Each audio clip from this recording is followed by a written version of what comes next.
The ships appeared over Earth on a Tuesday morning, their forms massive and utterly silent against the blue sky. There were 12 of them, each one larger than any structure humanity had ever built. They hung in orbit like monuments. Waiting, Captain Sarah Chen stood in the United Earth Government Assembly Hall, watching the alien delegation enter. She had spent 3 months in space after humanity's first faster-than-light test had apparently triggered every sensor in this region of the galaxy. 3 months learning that humans were not alone. 3 months discovering that being alone might have been better. The aliens walked with careful, measured steps. There were 5 of them, each from a different species. The leader was tall and slim, with 4 legs and a long neck that reminded Sarah of pictures she had seen of ancient Earth giraffes. Its skin was covered in soft blue fur, and its eyes were large and positioned on the sides of its head. It wore robes that shimmered like water. "I am Ambassador Kellis of the Arxian people," the creature said through a translation device that hung in the air. "I speak for the Galactic Concordat, a union of 47 species, spanning 3,000 star systems. We have come to welcome humanity to the greater galaxy and to deliver an important message." The human representative sat in silence. President Morrison, a gay-haired woman who had led Earth through first contact, nodded slowly. "We're listening." Kellis moved to the center of the room. With a gesture, a holographic display appeared in the air. It showed a map of local space with thousands of stars, marked in soft green light. A small red sphere surrounded Earth and its nearest neighbors. "This is your permitted zone," Kellis said. 10 light-years in all directions from your home star. Within this space, humanity may develop as you wish. You may colonize suitable worlds. You may advance your technology, but you must not expand beyond these boundaries. The room erupted in whispers. Sarah felt her hands curl into fists. She had spent her entire career pushing humanity toward the stars. And now, after finally achieving faster-than-light travel, they were being told to stop. "Why?" President Morrison asked, her voice calm but firm. Kellis turned its large eyes toward her. "Because you are predators." The word hung in the air like a curse. One of the other aliens, a creature that looked like a large rabbit covered in crystalline scales, stepped forward. Its translator voice was higher, almost musical. "The Concord was founded 8,000 years ago," it said. "Our species had all evolved on different worlds, but we shared something fundamental. We were all prey animals. We all knew the terror of being hunted. When we reached the stars and found each other, we made a promise. Never again would predators rule. Never again would hunters dominate the galaxy." Another alien spoke, this one resembling a massive tortoise with 6 legs. "We eliminated the predators from our worlds. We built a civilization based on cooperation, on peaceful coexistence. For 8,000 years, we have maintained order. Species that join the Concordat accept our fundamental law. Predator species are not permitted to expand." Sarah stood up, unable to contain herself. "You're judging us based on our evolutionary history, on what our ancestors were millions of years ago." Kellis looked at her with what might have been sympathy. "Captain Chen, we have studied your species carefully since detecting your first FTL test. We have observed your behavior, your history, your culture. You are not merely descended from predators. You are predators. You hunt for sport. You organize your societies around competition. Your entertainment celebrates violence. Your economies reward aggressive behavior. Your greatest heroes are warriors and conquerors. That's not fair," President Morrison said, standing now. "We've moved beyond our primitive past. We have laws, ethics, cooperation. We've had global peace for 60 years. 60 years, the rabbit-like alien said softly. "We have had 8,000 years of peace. Your longest period without warfare in your entire recorded history is 60 years. Do you not see the difference?" Crow clomber clom Kellis raised one long limb, and the holographic display changed. Now it showed another star system, one marked in black. This was the Catholic system. 500 years ago, another predator species refused to accept Concordat authority. They were hunters, like you evolved from pack carnivores. They believed they could coexist with us peacefully. They were wrong. The display showed ships, thousands of them surrounding a planet. Then it showed fire, cities burning, oceans boiling, the planet turning from blue and green to black and red. We gave them 10 years to comply, Kellis said quietly. They refused. They attacked our borders. They killed millions of our people. We had no choice but to respond with total force. The Catholic species no longer exists. Their worlds are dead. We do not take pride in this. We mourned every life lost, but we will not allow predators to threaten the peace we have built. The room was silent now. Sarah felt cold despite the warm air. She looked at the other human representatives and saw the same expression on every face. Fear, anger, disbelief. President Morrison spoke carefully. What exactly are you proposing? You have 1 standard year to decide, Kellis said. You may accept our terms. Remain within your designated zone. Accept our monitoring. Allow us to regulate your technology, to ensure you cannot threaten Concord at space. In return, we will trade with you. We will share medical knowledge, agricultural techniques, entertainment. You will have good lives within your sphere. And if we refuse, Morrison asked. Kellis was quiet for a long moment. Then you will be treated as the Cathri were treated. We do not wish this. We are not a cruel people. But we will not negotiate with predators. We will not risk 8,000 years of peace for one species that cannot control its nature. Another alien stepped forward, smaller than the others, covered in soft feathers that changed color as it moved. Please understand, it said, and its translated voice was gentle. We are offering you mercy. Other predator species we have encountered, we destroyed immediately. But humans are young. You have not yet committed crimes against the Concordat. You have a chance that others did not. Please take it. The delegation began to leave. As they walked toward the door, President Morrison called out, "We need time to discuss this among ourselves. 1 year is not long. 1 year is not long." Kellis turned back. 1 year is generous. We have given predator species as little as 1 month before. Use the time wisely. We will return for your answer. After the aliens left, the assembly hall erupted into chaos. Representatives shouted at each other, arguing about submission versus defiance. Sarah pushed through the crowd to where President Morrison stood with her military advisors. "We can't accept this," Sarah said. "They're asking us to become a zoo exhibit." General Marcus Webb, head of Earth's Space Defense Force, nodded grimly. "I agree. But did you see what they did to that planet? We've got maybe 100 ships capable of combat. They have thousands, maybe millions. So, we roll over," Sarah demanded. "We just achieved FTL travel, and we're supposed to give up on the stars." Morrison looked tired. "Let's not make hasty decisions. We have a year.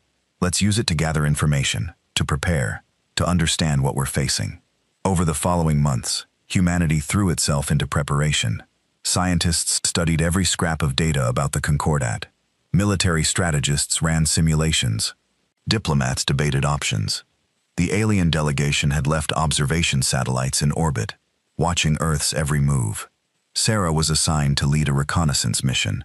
She took a small, stealthy ship to the edge of the designated zone and watched Concordat ships patrol the border.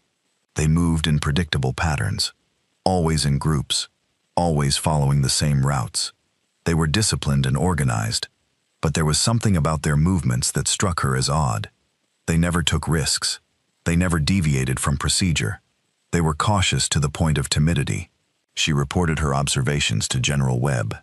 "They fight like prey animals," she said. "Everything is about defense, about safety and numbers. They don't take initiative."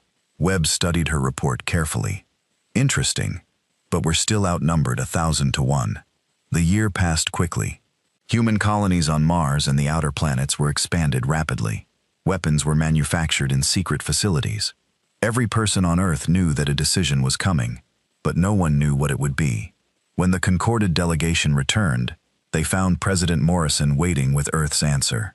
The meeting was broadcast across every human settlement in the solar system. "We have considered your offer carefully," Morrison said. "We understand your concerns. We recognize that our history has been violent, but we cannot accept your terms." Kellis tilted its long neck, those large eyes reflecting what might have been sadness. "You choose extinction over compromise. We choose freedom over imprisonment," Morrison replied. "You're asking us to stop being human. You're asking us to abandon our drive to explore, to expand, to grow. That's not something we can do, no matter how nicely you ask. Then you choose war, Kellis said softly. No, Morrison said. You're the ones choosing war. We're just choosing not to surrender before it starts. There's a difference. The rabbit-like alien stepped forward, its scales shimmering with agitation. You cannot win. You must understand this. We have technology thousands of years beyond yours. We have numbers you cannot match. This is suicide. Sarah, standing behind Morrison, spoke up. Maybe, but humans have a saying. We'd rather die on our feet than live on our knees. Kellis studied the humans for a long moment. You are making a terrible mistake. When we return, it will be with a fleet large enough to blockade every world you inhabit. You will have one more chance to surrender. After that, we will do what must be done. We'll take our chances, Morrison said. The aliens left. As their ships departed Earth orbit, Sarah felt a strange sensation in her chest. It wasn't fear exactly. It was something older, something that had been sleeping in humanity's DNA for millions of years. Her ancestors had been hunters on the African plains, chasing prey across endless grasslands, never giving up, never stopping until the target fell. The Concord thought they were the civilized ones, and humans were savage predators who needed to be caged. They didn't understand what they had just done. They had given humans a warning. They had given humans time to prepare. They had given humans a target.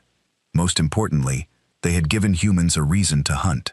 General Webb stood beside Sarah, watching the alien ships vanish into faster-than-light travel. They think we're going to fight them the way they fight each other. Formal battles, organized fleets, predictable strategies. Sarah smiled, and it was not a kind expression. They have no idea what's coming. No, Webb agreed. They don't. They've spent 8,000 years being prey animals. They've forgotten what it means to be hunted by something that never stops, never tires, and never gives up. President Morrison joined them at the window. How long do we have? My guess, 6 months. Webb said they'll need time to assemble their peacekeeping fleet, to coordinate their species, to plan their blockade. Then we have 6 months to disappear, Sarah said. Morrison looked at her questioningly. They're coming here expecting to find us, Sarah explained. Big targets, planets, stations, fleets in formation. That's how they think. That's how prey animals survive. By staying together, by being too big to attack easily. But we're not prey animals, Webb said, understanding dawning in his eyes. No, Sarah agreed. We're hunters, and the first rule of hunting is don't let the prey see you coming in the months that followed. Humanity began to scatter. Colonies were evacuated into asteroid belts and the outer darkness of their systems. Ships were painted black and fitted with stealth systems. Entire populations learned to live in silence, in cold, in the spaces between stars. The Concordant was coming to cage humanity. But when they arrived, they would find nothing but empty worlds and silence. And then in that silence, humanity would teach them an old lesson, one that prey animals on Earth had learned millions of years ago when they first heard human footsteps in the grass behind them. The hunt was about to begin. The Concordat fleet arrived exactly 6 months later, and it was magnificent. 842 ships emerged from faster-than-light travel in perfect formation around Earth. They were beautiful vessels, sleek and elegant, decorated with symbols from dozens of different species. Their hulls gleamed in the sunlight, proud and confident. Admiral Theron, a member of the V species that resembled large deer with hands instead of hooves, stood on the bridge of the flagship Harmonious Dawn. His eyes were positioned on the sides of his head, giving him an almost complete field of vision around his body. It was an adaptation his ancestors had evolved to watch for predators. Now, it helped him monitor multiple screens at once as his fleet surrounded the human homeworld. All ships report ready status, his tactical officer announced. The officer was Kelith, a species with large ears and sensitive hearing that could detect sounds across vast ranges. We have established positions around their primary world and all colonial holdings, scanning for human fleet locations. Theron nodded, feeling satisfied. This was the largest peacekeeping operation in Concordat history, but it was necessary. The humans needed to see that resistance was pointless. They needed to understand the power arrayed against them. "Admiral," the scanning officer said, confusion in her translated voice. "I'm not detecting their fleet. They must be on the far side of the planet," Theron said, "hiding behind their world, perhaps buying time." "No, sir," the officer replied. "I've completed a full scan. There are no military vessels in orbit. There are no military vessels in the system at all." Theron felt a spike of concern. What about their colonies? Mars? Their outer planets? More scans. More confusion. "Sir, the colonies appear to be empty. I'm detecting no power signatures, no life signs, no active systems." "That's impossible," Theron said. "We monitored this system constantly. They had millions of people in those colonies. Where did they go?" For the next 3 hours, the Concorded fleet searched the solar system. They found empty cities on Mars, their lights dark. They found abandoned stations around Jupiter's moons, their reactors cold. They found nothing on Earth's surface, but automated defense systems that powered down the moment Concorded ships approached. "They ran," the second officer said with satisfaction. The officer was Arxian, like Ambassador Kellis, with the same long neck and large side-facing eyes. "The predators saw our strength and fled. We should consider this a victory. We can report that humanity surrendered without conflict." But the was not so certain. He had studied human history during his preparation for this mission. Humans did not flee easily. They were stubborn, aggressive, territorial. This felt wrong.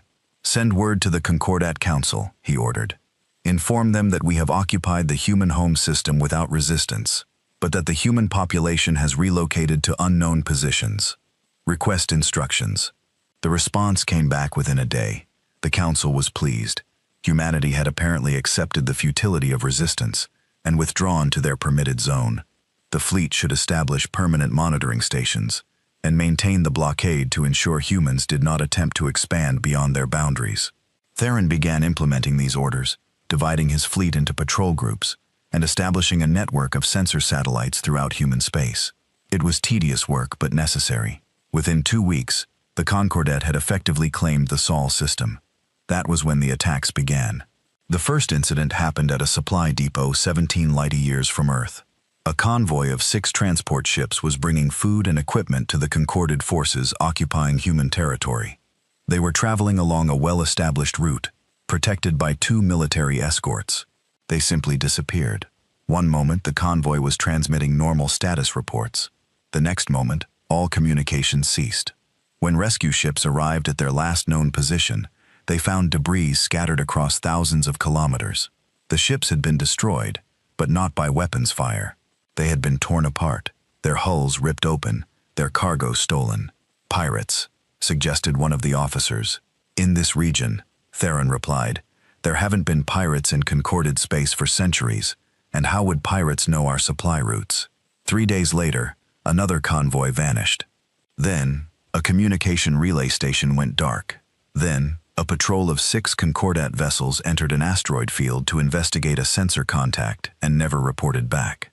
They stared at the tactical map in his command center, watching red markers appear one by one as Concordant assets went missing. They were all behind the front lines, all in territory that should have been secure, and there was never any warning, no distress calls. "What are we facing?" his tactical officer asked nervously. The Kelith officer's large ears were twitching constantly, listening to every sound in the ship, jumping at every unexpected noise. "I think we're facing humans," they said quietly. "They didn't run away. They just moved to hunting grounds we couldn't monitor." He was right. While the Concordat fleet had been occupying empty worlds, humanity had scattered into the darkness between stars. Colony populations had evacuated to massive asteroid bases hidden in the outer reaches of their systems. Ships had dispersed into the black, going completely silent. Waiting and watching, Captain Sarah Chen commanded one of those ships. The EFS Silent Knife was a destroyer that had been modified for stealth operations. Its hull was coated in materials that absorbed sensor radiation. Its engines were tuned to produce minimal signatures. It could drift through space like a piece of debris, utterly invisible to conventional scanners. She sat in her command chair, surrounded by a crew of 43 men and women who had all volunteered for this mission. They had been drifting through deep space for 2 weeks. surviving on minimal power, eating cold rations, sleeping in shifts to conserve heat. The ship was freezing. The air was stale. Everyone's breath formed clouds in the dim light. "Contact," her sensor officer whispered. Even though no one could hear them across the vacuum of space, everyone on the ship spoke in whispers now. It felt natural. Concorded supply ship bearing 27 Mark III. Looks like a freighter civilian configuration. No military escort. Sarah studied the tactical display. The alien ship was moving along a predictable route. Its drive signature bright and obvious. It was advertising its position to the universe, confident in the safety of concorded space. Time to intercept 4 hours. If we use cold thrusters, the navigation officer replied. We can coast most of the way on current trajectory. They won't see us coming. Sarah nodded. All hands, prepare for action. Weapons, load boarding pods. Marines, suit up. The silent knife drifted closer, using tiny puffs of nitrogen gas to adjust its course. It was slow, patient work. Sarah watched the distance close meter by meter, kilometer by kilometer. The alien ship continued on its path, unaware. When they were within 500 meters, Sarah gave the order. Launch pods. 6 small cylinders shot from the silent knife, crossing the gap in seconds. They clamped onto the alien freighter's hull like parasites. Teams of human Marines in spacesuits cut through the outer hull with plasma torches and poured inside. The aliens on board never knew what hit them. The crew was free, peaceful herbivores who had spent their entire lives in safe, concorded space. They had never encountered pirates, never experienced violence. When armed humans came through their walls, they ran and hid, their prey instincts overwhelming their training. The humans didn't kill them. Sarah had given strict orders. Take prisoners, avoid casualties unless necessary. The Marines stunned the crew with electric weapons and secured them in a cargo hold. Then they looted the ship, taking food, fuel, spare parts, and most importantly, data cores containing Concord at star charts and fleet positions. 20 minutes after the boarding pods launched, the Marines were back on the silent knife with their cargo. Sarah studied the terrified alien prisoners through a video feed. Tell them we'll drop them at a neutral station, she said to her communications officer. Make sure they understand. They were lucky. Next time, they might meet humans who aren't so kind. The prisoners were transferred to life pods and launched toward the nearest inhabited system. Then the silent knife went silent again, drifting back into the darkness to study the stolen data and plan the next strike. This pattern repeated across dozens of systems. Human ships struck from the black, hit their targets, and vanished before reinforcements could arrive. They targeted supply lines, communication networks, isolated patrols. They never engaged in fair fights. They never announced their presence. They simply appeared, attacked, and disappeared. The effect on Concordat forces was devastating, but not because of casualties. Most human attacks resulted in very few deaths. The devastation was psychological. Prey animals have deeply ingrained instincts about predators. When a VE hears an unexpected sound, its body floods with adrenaline. Its eyes widen. Its muscles tense to run. These instincts had been dormant for thousands of years of concorded peace. But now they came roaring back to life.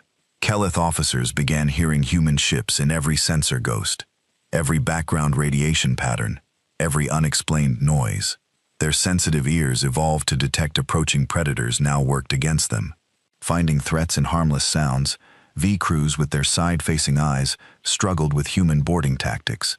Humans had evolved as forward-facing predators, and their combat techniques exploited the natural blind spots in vision. They would attack from directly ahead or behind the areas where V-sight was weakest. Arxians, with their long necks and defensive herding instincts, found themselves unable to cope with human persistence. On their homeworld, predators would give up if prey could escape the immediate area. But humans didn't give up. They would pursue for days, weeks, always watching, always waiting for the moment of weakness. Within a month of the first attacks, Concordat forces in human territory were showing signs of severe stress. Ships traveled in larger and larger groups, afraid to separate. Crews refused to patrol alone. Medical officers reported increasing cases of anxiety, paranoia, and panic disorders. Admiral Theron tried to adapt. He reorganized his fleet into tighter formations. He increased patrol frequencies. He established better communication protocols. But nothing helped, because every adaptation he made was based on the assumption that he was fighting an enemy fleet. He wasn't fighting a fleet. He was being hunted by ghosts who struck without warning and vanished without trace. The breaking point came at Sidara Station, a major concorded logistics hub 30 light-years from Earth. The station was massive, housing 15,000 personnel and serving as a supply depot for 300 ships. It was protected by a defensive fleet of 200 vessels and had weapon platforms that could destroy anything within 1,000 kilometers. A human fleet of 30 ships approached the station openly, making no effort to hide. They broadcast a simple message: surrender the station, or we will take it. The watching from the harmonious dawn felt relief. Finally, a conventional battle, something he understood. All ships, engage the human fleet. Show them why they cannot win. The battle began. The concorded fleet outnumbered the humans nearly 7-1. Their weapons were more advanced. Their shields were stronger. By any logical analysis, they should have won easily. But the battle didn't end. It kept going, and going, and going. Concorded doctrine called for ships to fight in shifts.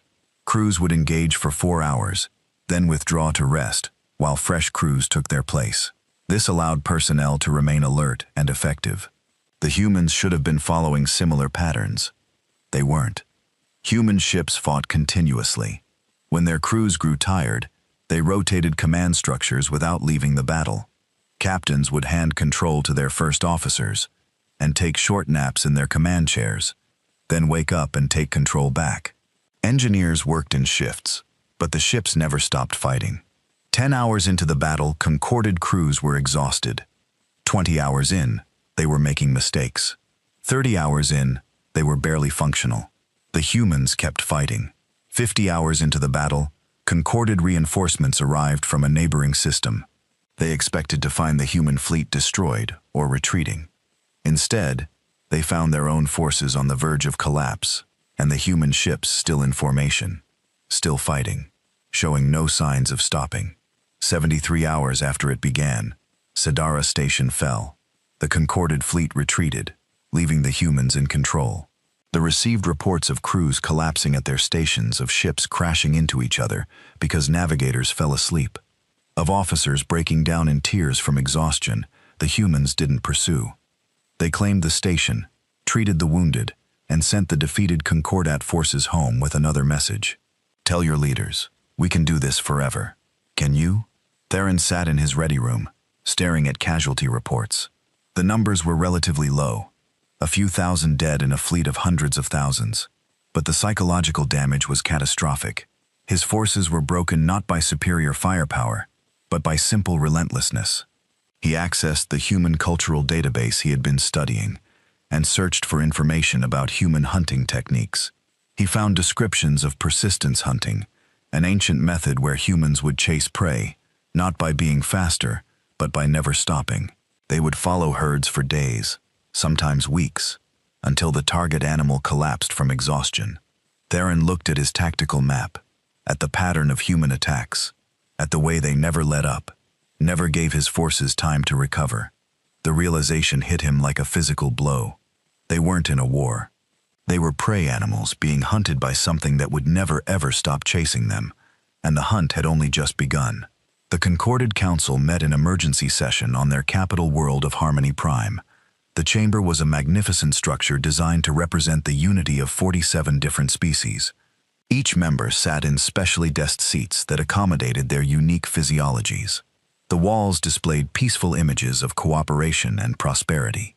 Ambassador Kellis stood before them, his long neck bowed in a posture that his species used to show distress. The situation in human territory has become untenable, he reported. We have lost 17% of our forces through attrition, capture, and desertion. Another 24% are reporting psychological casualties that make them unfit for duty. How is this possible? Demanded Council Leader Vera, a member of the rabbit-like species whose crystalline scales were shifting through angry reds and oranges. We sent 800 ships. We have technology thousands of years more advanced than theirs. They have a few dozen colonies, and perhaps 100 functional warships. 97 warships, according to our last count, Kellis corrected gently. But they don't fight like we fight. They don't mass their forces and engage in fleet actions. They scatter, they hide, they strike from unexpected angles, and then vanish before we can respond. Cowards, spat a tortoid council member, his 6 legs clicking against the floor in agitation. They refuse to face us honorably. With respect, Councilmember Kellis said, I don't think they care about honor. They care about winning, and they're succeeding. Another council member, a Kellith with massive ears that twitched constantly, spoke up in a trembling voice. Our soldiers can't sleep. They hear humans in every sound. 3 of our ships fired on each other last week because their crews were convinced they had been infiltrated by human commandos. We found no humans on any of those vessels. They were shooting at shadows. Kellis nodded sadly. The humans have weaponized our own biology against us. Our species evolved as prey animals.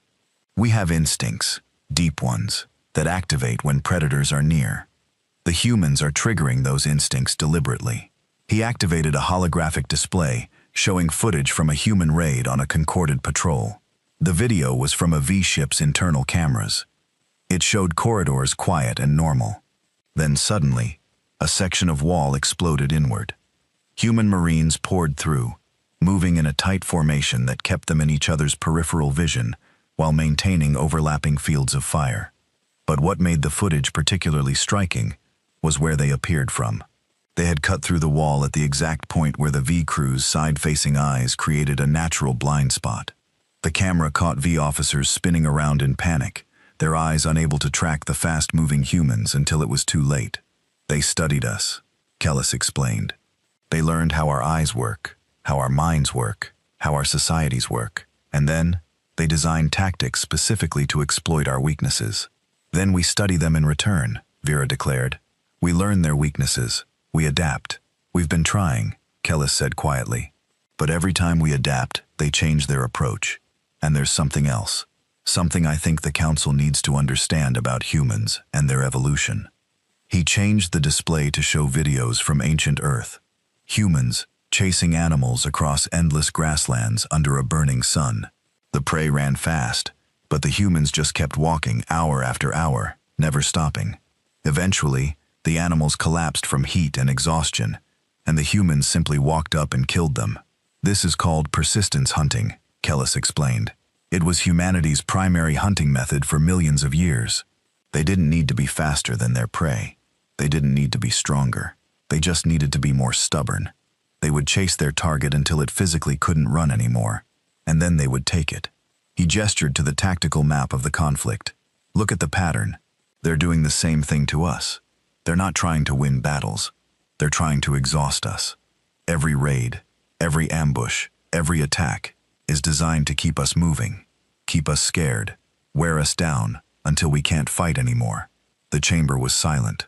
Finally, a free council member spoke, his voice uncertain. What do we do? We have 3 options, Kellis said. First, we could withdraw completely, abandon human territory, and let them have their freedom. Second, we could escalate, bring in more ships, more forces, try to overwhelm them with sheer numbers. Third, we could negotiate. Negotiate? Vera's scales flashed angry crimson. They rejected our generous offer. They chose violence over peace. Why would we negotiate now? Because we're losing, Kellis said simply. Not in a way that shows up on casualty reports, but in every way that matters. Our member species are terrified. Ships are refusing to deploy to human territory. 3 species have threatened to leave the Concord entirely if we continue this conflict. And the humans, they're getting stronger. Every supply depot they capture gives them resources. Every prisoner they take gives them intelligence. Every day this continues, they learn more about us while we learn very little about them. The Council voted by a narrow margin. They chose escalation. They would not negotiate with predators. They would not abandon 8,000 years of Concordat law. They would send more ships, more resources, more personnel. They would turn human space into a fortress that nothing could escape. But escalation required time. Ships had to be called in from across concorded space.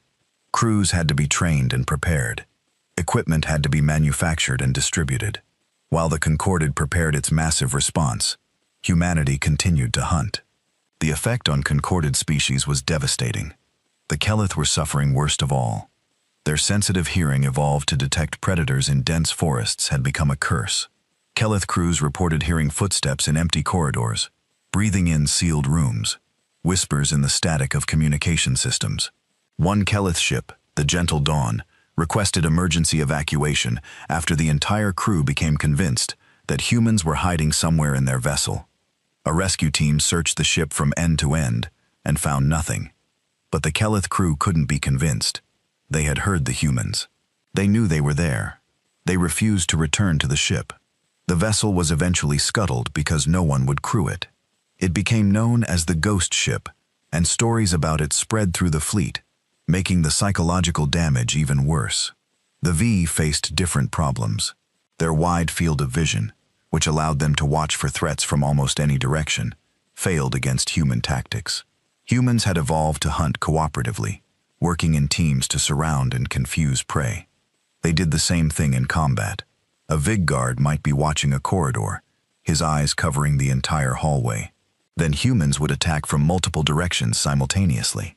The Vray's brain, designed to track one or two threats at most, would become overwhelmed. By the time the guard figured out which direction to focus on, it was already too late. But the species suffering the most unexpected damage were the Arxeans. Their long necks and excellent vision made them seem well suited for combat. They could see threats from far away. They could communicate effectively with their herds. They should have been natural soldiers. Instead, they were falling apart. The problem was psychological. Arxeans evolved in herds on open grasslands. When predators attacked, the herd would bunch together and run as a group.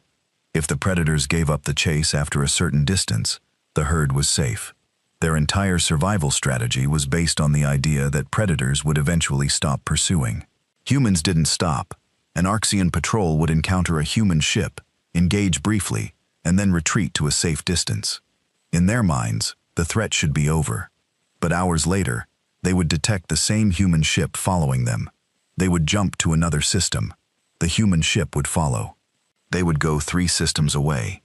The human ship would still be there, hanging in the darkness just outside weapons range, watching and waiting.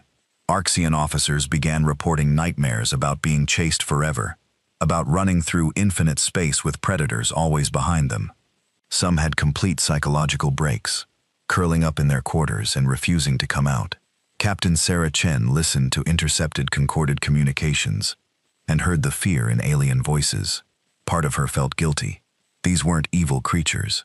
They were just people who had built a society based on their own evolutionary needs, and now couldn't understand why humans wouldn't follow the same rules. But another part of her, the part that had evolved from 4 million years of human hunters, felt a grim satisfaction. The Concordat had threatened Earth with extinction. They had demanded humanity accept permanent imprisonment. They had shown images of planets burning and species dying and said, "Submit, or this will be you." They had made themselves prey. "Captain, we've got another target," her tactical officer reported. "Looks like a command ship. Heavy escort, but they're moving through the Kepler belt. Lots of asteroids to hide in." Sarah studied the tactical plot. The Concordant was learning, but slowly, they kept their ships together now, traveling in large groups for mutual protection. But large groups were easier to track and easier to predict. "Do we have enough ships for a coordinated strike?" she asked. "Yes, ma'am. The Silent Echo and the Shadow's Edge are both within range. We could hit them from 3 directions. The Senate 170. Sarah made her decision. "Send the signal. We attack in 6 hours, and make sure we leave survivors. I want them to tell the others what happened." The attack went exactly as planned. 3 human ships emerged from hiding spots in the asteroid field and struck the Concorded formation from different angles. The aliens tried to form a defensive sphere, their instincts crying out to bunch together for safety.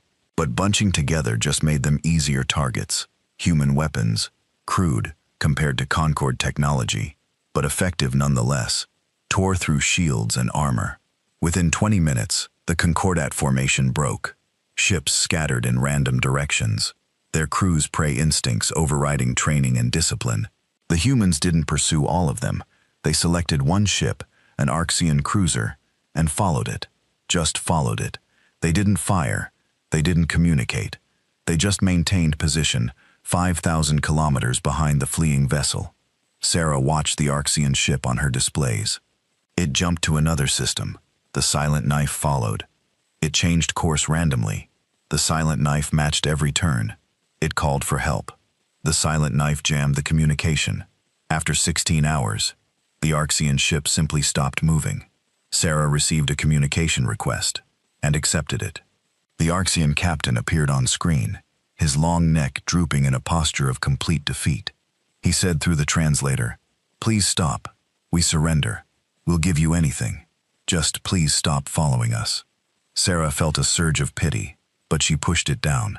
"Tell your superiors what happened here." "Tell," she said. "Tell them that humans don't give up. Tell them that you can run, but we'll always follow. Tell them that they made us hunters, and now they're the prey." She let the Archean ship go. Within days, the story spread through the Concordat fleet. Ships began surrendering the moment humans appeared, too psychologically damaged to fight anymore. Admiral Throne received reports of entire squadrons refusing to patrol. Crews were abandoning their posts. 3 species had filed formal complaints with the Council, demanding the war end immediately. He sat in his command center and studied everything they knew about humans. He read their history, their culture, their biology, and slowly he began to understand something that terrified him. The Concordat had made a fundamental error. They had assumed humans were just another predator species. Like the Caithri, they had destroyed centuries ago. But the Caithri had been ambush predators, powerful but impatient. If prey escaped the initial attack, the Caithric moved on to easier targets. Humans were different. They were persistence hunters. They had evolved in one of the harshest environments on their planet, where prey animals were faster and stronger than them. So they had developed a different strategy. They didn't need to be the strongest. They just needed to be the most stubborn. And now they were using that 4-million-year-old strategy against the Concord. Theron wrote a report to the Council. He detailed the psychological casualties, the collapsing morale, the spreading fear. He included projections showing that within 6 months, the concorded forces in human territory would be completely non-functional, even if humans never fired another shot. He concluded with a recommendation that would have been unthinkable just months ago: immediate withdrawal and recognition of human sovereignty. The Council rejected his report. They sent orders for the full escalation to proceed. 4,000 ships were being assembled, the largest fleet in concorded history. They would go to Earth itself, occupy the human homeworld, and force humanity to surrender by threatening their core population. When Theron received these orders, he looked at his exhausted crew and made a decision. He sent one final message to the Council. "You don't understand what we're facing. These aren't just predators. They're humans. And humans don't stop hunting until their prey falls down and can't get up again. We're the prey now, and we're already falling." Then he ordered his ship to withdraw from human territory. Half his fleet followed him. The other half stayed, too afraid to move, too afraid to fight, just waiting in the darkness for the hunters they knew were out there watching and waiting. The Concordat's largest fleet was forming up for an attack on Earth. But in the darkness between stars, human ships were already moving into position, not to defend Earth, but to turn the entire Sol system into the largest hunting ground humanity had ever created. The prey were coming, and the hunters were ready.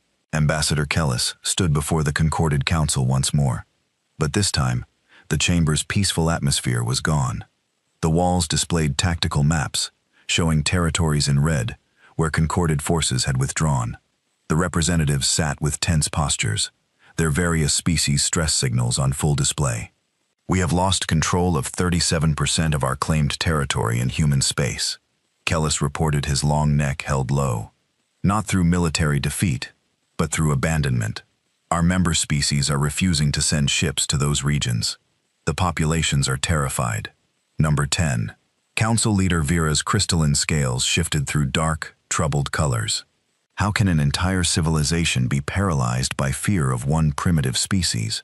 Because they're not primitive, Kellis said quietly. They're specialized.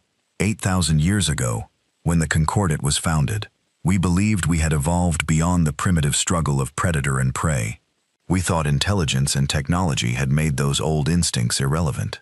The humans are proving us wrong. He activated a holographic display, showing psychological assessment reports from across the Concordat military. The statistics were damning. 42% of Kelith personnel were experiencing severe anxiety disorders. 67% of VE soldiers showed symptoms of paranoid hypervigilance. Arxian crews had the highest rate of complete psychological collapse at 31%. I've been consulting with our xenobiologists and evolutionary psychologists, Kellis continued.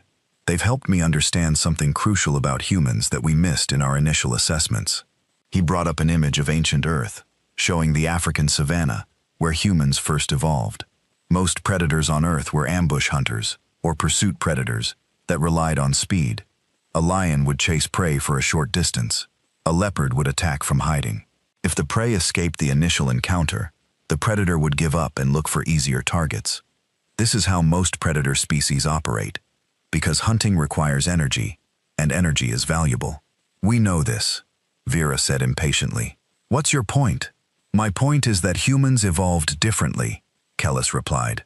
They became persistence hunters. Look at this.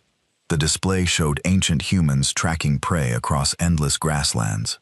The footage was reconstructed from archaeological evidence and anthropological studies, showing how humans would identify a target animal and then simply start walking after it. The prey would run away quickly, but the humans would follow at a steady pace. Hours would pass. The prey would rest, thinking it was safe, and then see the humans still coming. More running, more resting, more humans, always approaching, never stopping. The prey animals were faster and stronger than humans, Kellis explained. But humans had two advantages. First, they could sweat, allowing them to cool their bodies during long chases. Their prey would overheat and need to rest. Second, and more importantly, humans had the mental capacity to simply not give up. They would chase for hours, sometimes days, until the animal literally couldn't run anymore. A Kelith council member spoke up, ears trembling. But surely that's just ancient history. Modern humans use technology, weapons, ships. Yes, Kellis agreed. But the psychology remains. Humans are psychologically adapted to persistence. They don't think like we do. When we encounter a problem, our instinct is to seek safety, regroup, and approach from a position of strength. When humans encounter a problem, their instinct is to keep pushing until the problem is solved or they die trying. He changed the display to show recent battle reports. Look at Sidara Station. We had superior numbers, superior technology, superior defensive positions. We should have won easily, but the humans just kept fighting. 73 hours of continuous combat. Our crews collapsed from exhaustion, while their crews rotated shifts without ever leaving the battle. They didn't win because they were better fighters. They won because they were willing to keep fighting longer than we could. This is madness, a Tortoid council member said. No rational species behaves this way. That's exactly the problem, Kellis said, his voice heavy with concern. We're trying to understand humans as rational actors like ourselves. But their rationality is built on a different foundation. They evolved in an environment where giving up meant death, where persistence was the only path to survival. That psychology is still there, buried deep in their minds. He paused, gathering his thoughts. I've studied their cultural history, their stories, their myths, their values. Do you know what they celebrate most? Not intelligence, not cooperation, not peace. They celebrate determination, persistence, the refusal to give up, even when the situation is hopeless. They have thousands of stories about individuals who kept fighting against impossible odds and somehow won. Those stories aren't just entertainment. They're cultural programming, teaching each generation that humans don't quit. The chamber fell silent as the council members absorbed this information. Finally, Vera spoke. Then we must break them. We must show them that persistence isn't enough against overwhelming force. That's why I'm here. Kellis said the council has ordered the assembly of the Grand Fleet, 4,000 ships representing every major species in the Concord. It's being positioned to strike at Earth itself. Yes, Vera said with satisfaction. We'll occupy their homeworld, hold their population hostage. They'll have to surrender then. Kellis shook his head slowly. I don't think they will. I think we're about to make the worst mistake in Concord at history. Explain, Vera demanded. Kellis brought up more human cultural data. I've been studying human military history. Do you know what happens when you back humans into a corner? When you threaten their homes directly, they don't surrender. They become even more dangerous. They have a term for it, total war. It means they stop following rules, stop holding back, stop caring about anything except destroying the threat to their home. He showed historical footage from human conflicts. Cities reduced to rubble while humans fought in the ruins. Ships deliberately crashed into enemy vessels. Soldiers fighting to the last person. This is what humans do when they're cornered. They don't calculate odds and surrender when the numbers are unfavorable. They fight with everything they have until either they win or they're dead. Surely we can destroy them before it reaches that point, suggested a council member. Can we? Kellis asked. Admiral Throne's report, which the council dismissed, indicated that our forces are already psychologically compromised. We're sending 4,000 ships to Earth. Yes, but those ships are crewed by prey animals who are already terrified of humans. What happens when we get to Earth and find it empty again? Or worse, what happens when we occupy it and then face years of human resistance, raiding our supply lines, hunting our patrols, never giving us a moment's peace? Then we'll destroy Earth, Vera said coldly, like we did to the K3. The K3 were concentrated on a few worlds, Kellis countered. Humans have already scattered. We know they've established hidden bases in asteroid fields, on rogue planets, in the outer darkness of dozens of systems. Even if we destroy Earth, we won't destroy humanity. We'll just make them even more determined to hunt us. He took a deep breath.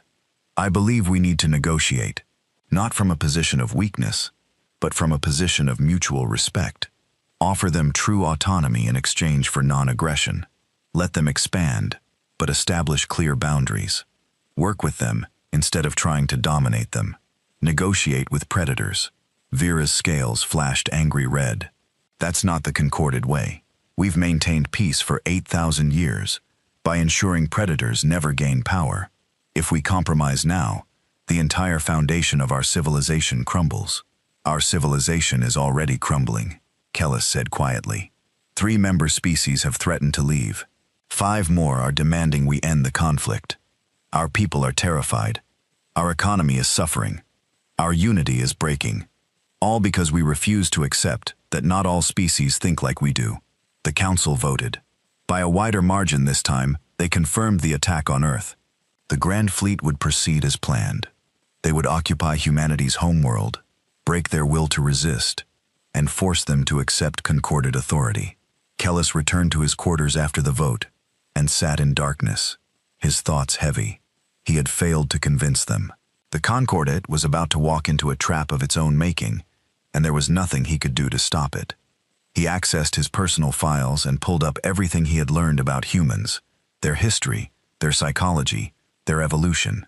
One file caught his attention, a collection of human quotations, things humans had said throughout their history that revealed their character. One quote stood out. It was from an ancient human military leader named Winston Churchill, spoken during a terrible war when his people faced overwhelming odds. We shall fight on the beaches. We shall fight on the landing grounds.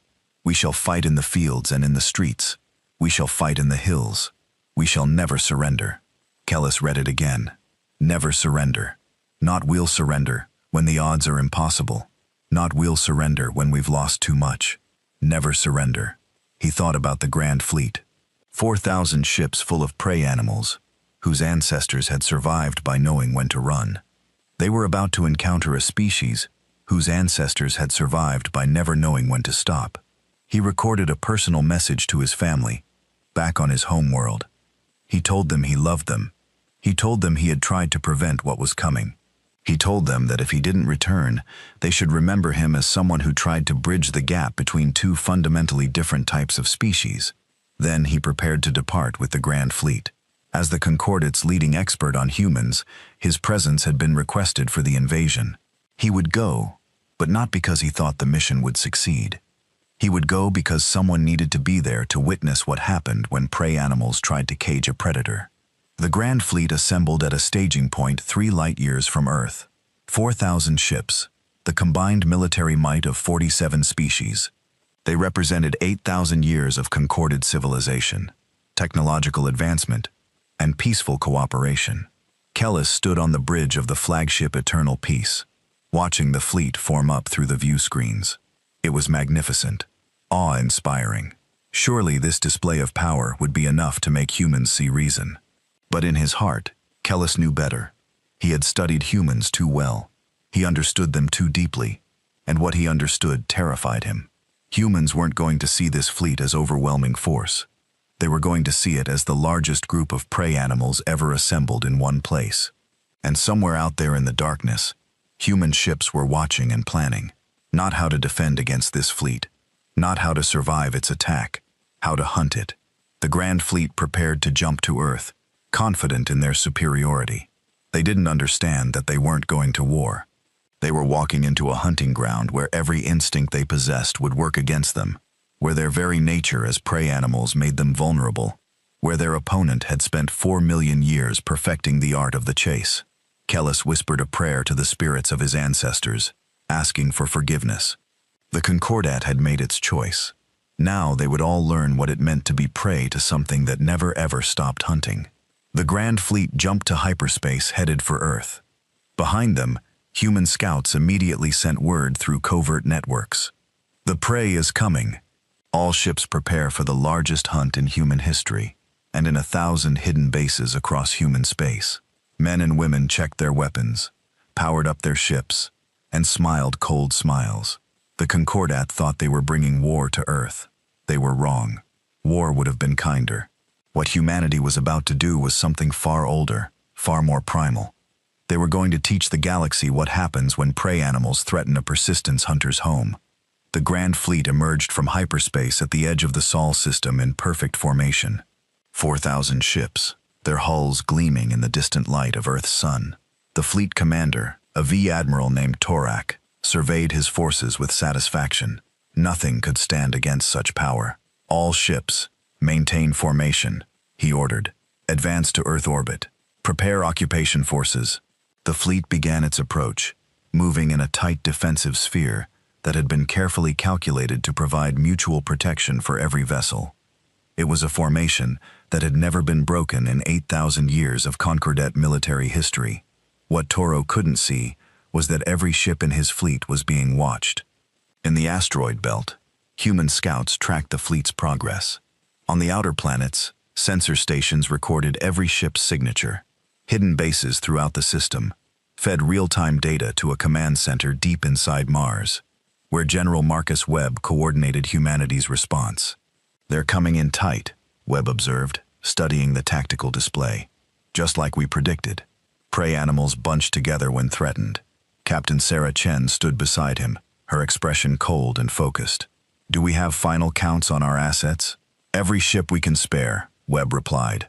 374 combat vessels, plus another 200 converted civilian ships with improvised weapons. "We're still outnumbered 10 to 1. "Numbers don't matter," Sarah said quietly. "They're thinking about this wrong. They think they're invading. They don't understand. They're entering a trap." Webb nodded and opened a communication channel that reached every human ship in the system. "All units, this is command. The prey has entered the hunting ground." The Concordat fleet continued its advance, unaware. They scanned for human ships and found only empty space. They approached Earth and saw a planet dark and silent just like before. No defensive fleet, no weapons platforms, nothing. "They've abandoned their homeworld again," Tok said with disappointment. "Scan the system for population signatures." His sensor officer worked for several minutes, then reported, "Sir, I'm detecting heat signatures throughout the asteroid belt.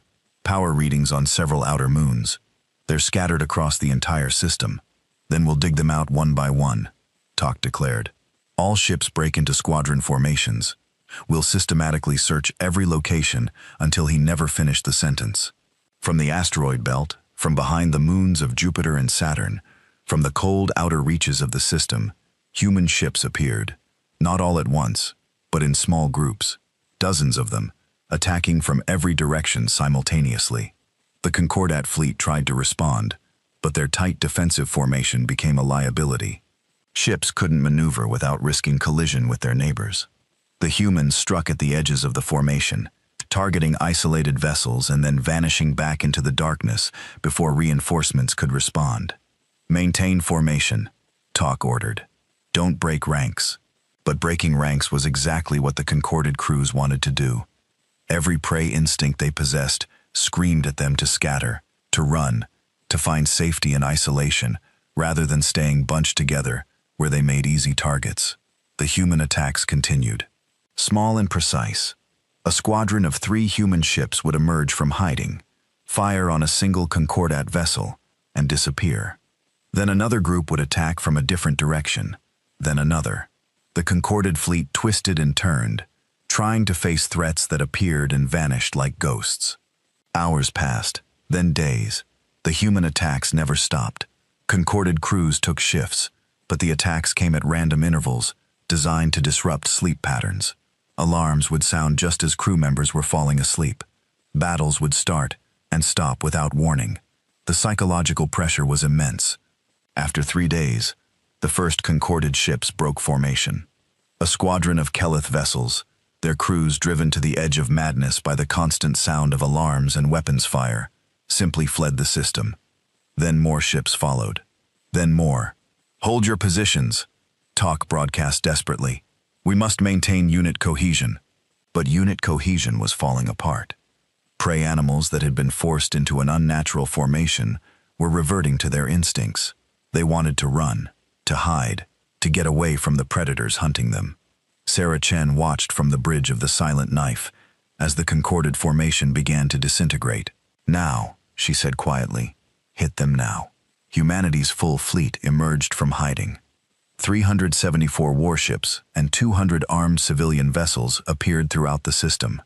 No longer hiding, no longer hit-and-run tactics. They spread out in a loose perimeter around the Concorded fleet and began a systematic assault. But even now, humans didn't fight like the Concorded expected. They didn't charge in for a decisive battle. They maintained distance, firing from maximum range, forcing the Concordat ships to constantly maneuver, constantly defend, constantly stay alert. The battle that followed wasn't a battle in any traditional sense. It was a siege, a hunt, a test of endurance. The Concordat fleet had more ships, better weapons, stronger shields, but none of that mattered because the humans simply wouldn't let them rest. Concorded doctrine called for ships to engage for 4 hours, then withdraw to rest, while fresh ships took their place. The humans rotated crews, but never stopped attacking. When one human ship needed to recharge weapons or repair damage, another took its place. The pressure never ceased. Admiral Torak tried every tactical formation he knew.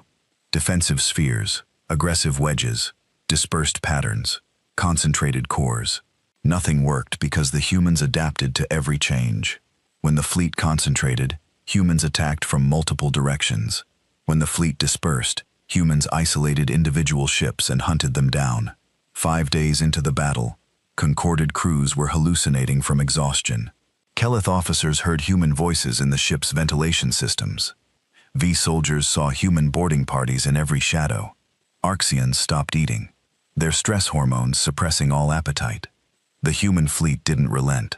On the 7th day, a Concorded supply convoy trying to reach the fleet was intercepted and destroyed. On the 9th day, 3 Concorded ships collided with each other because their navigators fell asleep at their stations. On the 12th day, an entire squadron of Tortoid vessels surrendered without firing a shot. Their crews, too exhausted to continue. Ambassador Kellis watched from the eternal peace as the Grand Fleet fell apart around him. He had tried to warn them.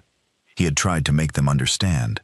But the Council had been certain that overwhelming force would break human resistance. They had been wrong. He requested a meeting with Admiral Torak and found the V commander slumped in his chair, eyes bloodshot, body trembling with exhaustion. "We need to withdraw," Kellis said gently. "We can't," Tok replied, his voice. "The Council ordered us to occupy Earth, to break human resistance, to force their surrender. The humans aren't going to surrender, Kellis said. Can't you see that they're doing to us exactly what their ancestors did to prey animals on ancient Earth? They're wearing us down. They're not trying to win a battle. They're trying to make us collapse from exhaustion. Then what do? Toro asked desperately. We surrender, Kellis said simply. The words hung in the air like a curse. Surrender. The Concordat had never surrendered. In 8,000 years of history, they had always been the ones who forced others to submit. The Council will never approve, Torak said. Then we do it without approval, Kellis replied. Because if we don't, this fleet is going to be destroyed. Not in combat, but through simple attrition. Our people are breaking. In another week, we won't have a functional fleet anymore. We'll just have 4,000 ships full of traumatized crews who can't fight, can't think, can't do anything but run. Tok was silent for a long moment. Then he nodded slowly. Contact the humans. Request a meeting. The message went out on open frequencies to human forces. The Concorded Grand Fleet requests parley. We wish to discuss terms. 2. The human attacks stopped immediately. Not gradually, but all at once, as if a switch had been flipped. The sudden silence was almost more unnerving than the constant combat had been. Sarah Chen received authorization from General Webb to represent humanity in negotiations. She took a shuttle to a neutral location between the fleets, a small station that had been abandoned when the war began. She arrived to find Ambassador Kellis waiting alone. The Arxian looked exhausted, his long neck drooping, his eyes dull when he spoke. His translated voice was heavy with defeat. We surrender, he said simply. The Grand Fleet withdraws from Sol System and all human-claimed territory. We recognize human sovereignty. We request only that you allow our ships to leave peacefully. Sarah studied him carefully. Why should we agree? We have you trapped. We could destroy your fleet. Why? You could, Kellis agreed. It would take time, but yes, you could do it. But I don't think you want to. I've studied your culture. Humans prefer to avoid killing when possible. You value mercy, even toward enemies. You've demonstrated this by taking prisoners instead of killing them, by sending wounded aliens back instead of leaving them to die. He was right, and Sarah knew it. Humans were predators, yes, but they were also social animals with deep capacity for empathy. The idea of slaughtering 4,000 ships full of exhausted, terrified prey animals wasn't appealing. What about your council? She asked. Will they honor this surrender? Kellis made a gesture that Sarah's translator rendered as a shrug. Some will, some won't. The Concordat is fracturing. 3 species have already announced they're leaving to form their own coalition. 5 more are considering it. Your war has exposed fundamental weaknesses in our society that we refuse to acknowledge. What weaknesses that prey animals, no matter how advanced, are still prey animals, Kellis said sadly. We built a civilization based on the idea that we had evolved beyond our primitive instincts. But you've proven that instincts run deeper than culture or technology. When faced with a true predator, we revert to what we are. Frightened herbivores running from a hunter. Sarah felt an unexpected surge of pity for the alien. It doesn't have to be this way. We didn't want this war. I know, Kellis said. We forced you into it by threatening your home. We should have known better. Backing a predator into a corner doesn't make it submit. It makes it fight with everything it has. So, what happens now? Sarah asked. Kellis looked at her with his large, side-facing eyes. Now you've taught the galaxy an important lesson. That predators aren't inherently evil, and prey aren't inherently good. That different species have different strengths and weaknesses. That cooperation is more effective than domination. He paused, then continued. And you've taught us something specific about humans. That you are persistence hunters. That you don't know how to give up. That threatening your home doesn't break your will. It focuses it. Every species in this region of space will remember what happened here. They'll remember that the Concordat sent 4,000 ships to Earth, and those ships came home broken. Will that make them afraid of us? Sarah asked. Some, yes, Kellis admitted. But others will be curious.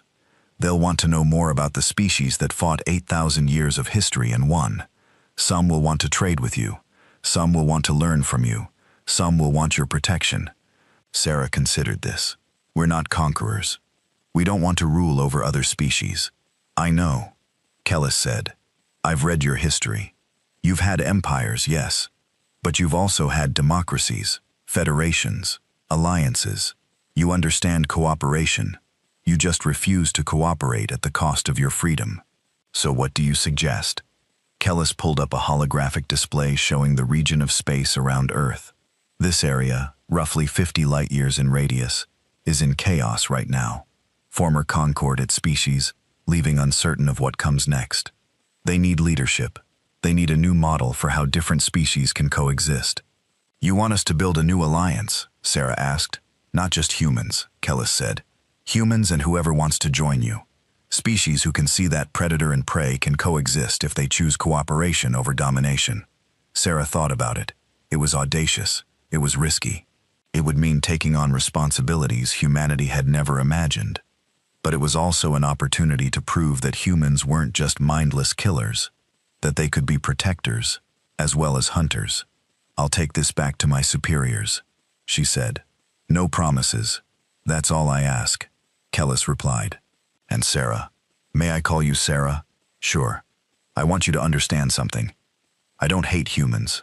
I never did. I was afraid of you. Yes. But I also admired you. Your determination. Your refusal to accept defeat. Your loyalty to each other. Those are noble qualities, even when they're terrifying to face in combat. Why are you telling me this? Because in the days ahead, you're going to hear a lot of species say terrible things about humans. They'll call you savage, violent, dangerous.